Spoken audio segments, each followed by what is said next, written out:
Party के प्रत्याशी हूँ। क्या नाम है आपका? मेरा नाम है Shankarlal Bamania. Indian People's Green Party के उपचुनाव में मैं प्रत्याशी के रूप में आज आपके साथ रूबरू हुआ हूँ।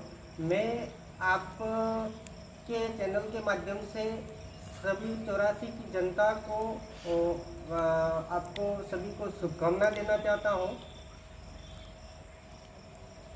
अच्छा, ये 84 में आप चुनावी मैदान में उतरे हो। यहाँ पहले से इधर देखो, 84 के उपचुनावी मैदान में आप इंडियन ग्रीन पीपल्स पार्टी से मैदान में उतरे हो।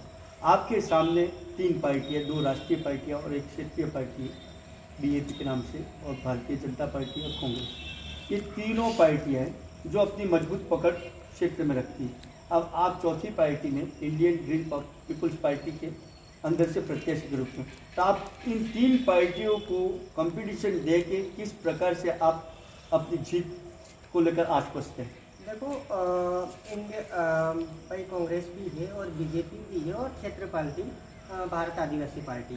तो उनका ये जो कांग्रेस और बीजेपी पहले से साफ हो चुकी है और उन लोगों को, युवा बच्चों को भड़का के सत्ता में आ रही है भारत आदिवासी पार्टी। तो उन बच्चों को भ्रमित कर रहे हैं, नाबालिगों बच्चों को रैलियों में ला रहे हैं और रैलियों में ले जाके उनको ये एकत्रित करके इन युवाओं को भड़काने का भ्रम फैला रहे हैं। उनसे आज से देखा जाए कि 5 साल कार्यकाल हमने भारत आदिवासी का देखा, जब भाइयों में बीच विवाद करना भारत आदिवासी का अहम भूमिका रही। विकास के नाम से विकास किसी प्रकार का हुआ नहीं। कांग्रेस और बीजेपी ये राष्ट्रीय पार्टी होने के नाते आज रोड है, विकास के नाम पे ये ठप मार रहे हैं। केवल रोड ही टूटा हुआ है तो विकास कहाँ से आएगा? जब यहाँ से देखा जाए तो डूंगरपुर के रोड ही टूटे हुए, विकास आए तो कहाँ आए? रोड का ऐसी हालत है कि जंजीर हालत बनी हुई है। विकास को भाई कांग्रेस और बीजेपी धर्म के नाम से चुनाव लड़ रही है और जो भारत आदिवासी पार्टी है वो जाति के आधारित पर चुनाव लड़ने का लोगों को भ्रमित कर रही है।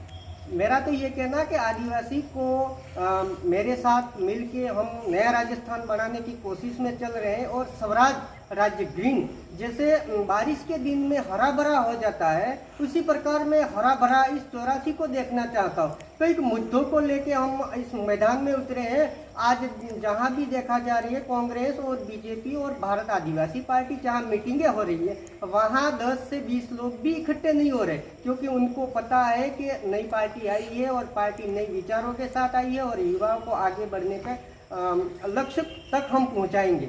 ये हमारा मुद्दे कई हैं, तो उस मुद्दे से आश्रित हो गए हैं लोग कि हम अगली बार इंडियन पीपल्स ग्रीन पार्टी के समर्थन में वोट करेंगे और अच्छे हमारे वोट आएंगे। मुझे ये उन दोनों तीनों पार्टियों से कोई दिक्कत नहीं, मैं ऐसे भी जीता हुआ। अच्छा, मैं कह रहा हूँ जैसे यहाँ का पलायन, ये मुद्दा हर बार गर्माता ही रहा है और पलायन होता भी है। यहाँ क्षेत्र में रोजगार के नाम से बहुत सारी कमियाँ हैं, उसको लेकर ही गुजरात, यहाँ का जो युवा है वो गुजरात में पलायन करता है और वहाँ से अपनी आमदनी करके घर चलाता है। तो वो पलायन को आप कैसे रोकेंगे, क्या करोगे उसके लिए? मेरा ये अहम मुद्दा है जो बेरोजगारों को, हर पंचायत में हम 100 आदमियों को रोजगार दिलाएंगे। रोजगार दिला के ये जो गुजरात जगह जैसे लोग बेरोजगार, 100 आदमियों का रोजगार जो कह रहे हो, तो 100 आदमियों को रोजगार किस हिसाब से दिलाओगे? उस आधार पे देंगे कि जो पंचायत में है, जो लाखों करोड़ों रुपए का काम आता है, उसमें से हम उनको एक ज्ञापन के द्वारा मुख्यमंत्री महोदय को उनसे अपील करेंगे कि हमें सभी योजना बंद की जाए, हमारे व्यक्तिगत बेरोजगारियों को ऐसा भत्ता दिया जाए और ये जो हम आपसे 1-1 लाख रुपये की जो भी पैसा है वो अलग से हम यदि मैं इंडियन पीपल्स ग्रीन पार्टी का प्रत्याशी जीत के मैं विधानसभा में जाता हूं, तो ये मुद्दा में रख के हर पंचायत में 5-5 करोड़ रुपये में अलग से ला के हर रोजगार को आर्थिक सहायता के रूप में हम करेंगे। आप आर्थिक सहायता कह रहे हो कि युवाओं को आर्थिक सहायता देंगे, पर उनको रोजगार के लिए कोई काम तो चाहिए कि रोजगार भत्ता तो दोगे? रोजगार के लिए हम सिलाई मशीन है, ऐसे उपकरणों की जो व्यवस्था बनाएंगे और उनसे ही पैसा हम दे के उनसे ही वापस वसूल करें और रोजगारी को दूरी बनाएंगे हम।